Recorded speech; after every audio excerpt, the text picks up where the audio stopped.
Hello guys, welcome to my channel. Today we will discuss validations in RESTful application programming. As you all are aware, validation is a very important concept in any application. Okay, so if we keep on saving any random data, so that is of no use. We have to validate our entries based on our business scenario. Okay, so similar thing we can achieve via RAP. Alright, in many scenarios we need to implement business specific validation in our application. So while the RAP provides support for standard CRUD operations, it has no knowledge of business rule and validation that are unique to particular application. Okay, so these validations we need to add as per our requirement. To enforce these business rules, validation can be implemented within the RAP business object.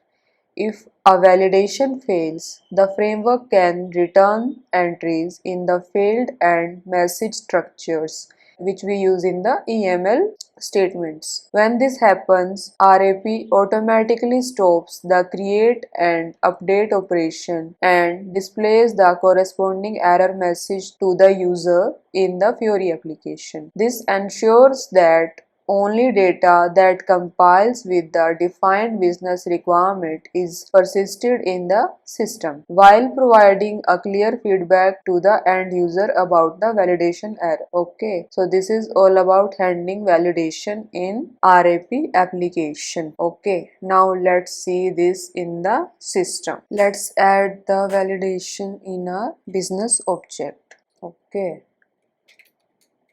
validate business object, validation, and what will be the name of validation method? Validate header data. On save, while saving the data we are adding these validations. On create operation based on field customer ID, begin date,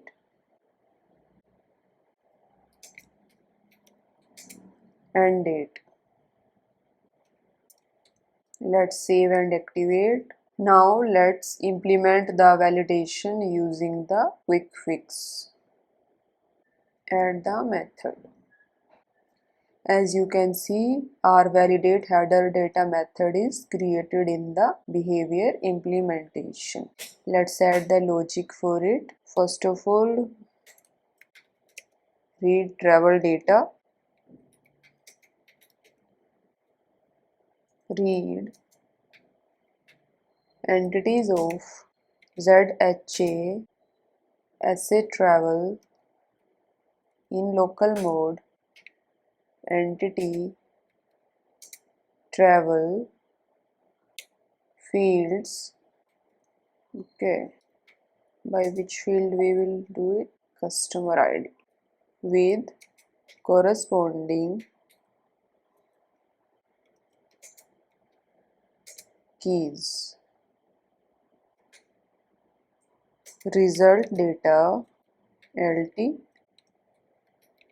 travel. Okay, so I have added this logic here in the validate header data. So first of all, what we are doing, we are reading the travel data from our travel business object. Okay, based on keys. Then what we are doing, we are declaring a sorted table for our customers to save the customers. So here what we are doing, we are saving the unique customer ID in the customers table. We are deleting the lines where customer ID is empty. Get valid customers from system. Okay, what we are doing here, so whatever customer ID is entered in our Fiori application, using that we are fetching the data from our database table demo customer. Okay, then what we are doing, we are doing a loop on our travel IDs. If our customer ID is initial or whatever line we are adding via our Fiori application does not exist in the database, in that case what we will do, we will throw a error message. Okay, so we are mapping this key in the field structure and also we are sending the error message, as you can see. Let's save and activate it.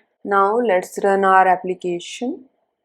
Right click on the root entity. Alright, click on go. Suppose if we try to edit this line, click on edit.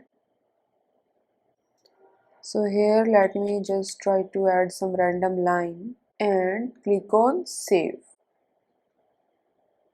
Alright, as you can see, we are getting the error message. Customer ID this 045566 is unknown. Okay, that is the error we are getting. So our validation is successful. Okay, and so now we are getting the issue. So suppose I just select this customer ID and try to save it. So yeah, it's saved correctly. Alright, so yeah, we are able to add the validation for our customer ID. So yeah, that's it for this video. We will continue in our further videos. Till then, bye bye. Thank you. Please do like, share and subscribe this channel for more such informational content. Thank you.